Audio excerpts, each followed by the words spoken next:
नई शिक्षा नीति करेगी नवयुग का निर्माण, शिक्षा के क्षेत्र में विश्व शक्ति बनेगा भारत महान। सम्मानित मंच, आदरणीय निर्णायक मंडल और मेरे साथियों, आप सभी को मेरा सादर प्रणाम। आज मैं आपके सामने एक ऐसे विचार को प्रस्तुत करने जा रहा हूं जो भारत के उज्जवल भविष्य से जुड़ा है। राष्ट्रीय शिक्षा नीति 2020 के विविध आयाम एवं ऑनलाइन शिक्षा और डिजिटल संसाधनों का प्रभावी उपयोग। साथियों, वर्ष 1996 में लर्निंग द ट्रेजर विदिन नामक रिपोर्ट प्रस्तुत करते हुए यूनेस्को अध्यक्ष ने कहा था कि एक आदर्श शिक्षा व्यवस्था वह है जिसमें स्थानीयता तथा अंतरराष्ट्रीयता के मध्य एक संतुलित समन्वय देखने को मिलता है।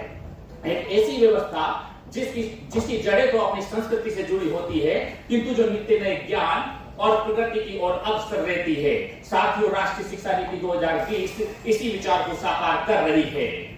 मैं यहाँ पर इसके कुछ प्रमुख आयामों की भी बात करता हूँ कि जब बच्चा अपनी मातृभाषा में, स्थानीय भाषा में पढ़ता है तो वो उस विषय को जल्दी सीखता है, उसके अंदर आत्मविश्वास बढ़ता है। राष्ट्रीय शिक्षा नीति में भी जो है इसी बात पर जोर दिया गया है कि प्राथमिक स्तर के बच्चों को जो है उनकी शिक्षा मातृभाषा और स्थानीय भाषा में दी जाए। साथियों, आज भारत आत्मनिर्भर बनने की बात कर रहा है, स्वावलंबी बनने की बात कर रहा है। इस चीज का प्रावधान भी हमारी नई शिक्षा नीति, राष्ट्रीय शिक्षा नीति 2020 में है। मैं बात कर रहा हूं साथियों, आपने सही पहचाना, व्यवसायिक शिक्षा की, क्योंकि ये वो शिक्षा है जो हमें डिग्री, हुनर के साथ साथ रोजगार भी देती है। 10+2 के पैटर्न को हटाकर 5+3+3+4 के पैटर्न को अपनाया गया है, जिसमें बच्चा बचपन से ही खेल खेल में सीख सकेगा, उसके कौशल का विकास होगा और वो अपनी रुचि के अनुसार स्वतंत्रता से विषय चुन सकेगा।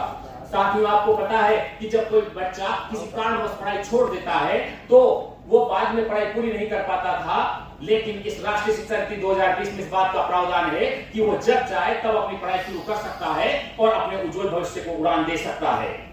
साथियों, मैं यहाँ पर डिजिटल एजुकेशन, ऑनलाइन शिक्षा पर भी थोड़ा सा मैं यहाँ पर आपसे चर्चा करना चाहता हूँ कि जब शिक्षा और तकनीक मिलती है तो एक सशक्त और आत्मनिर्भर पीढ़ी का निर्माण होता है। साथियों, ऑनलाइन शिक्षा और डिजिटल संसाधनों ने यह साबित कर दिया है कि अब शिक्षा केवल स्कूल की 4 दीवारों तक सीमित नहीं है।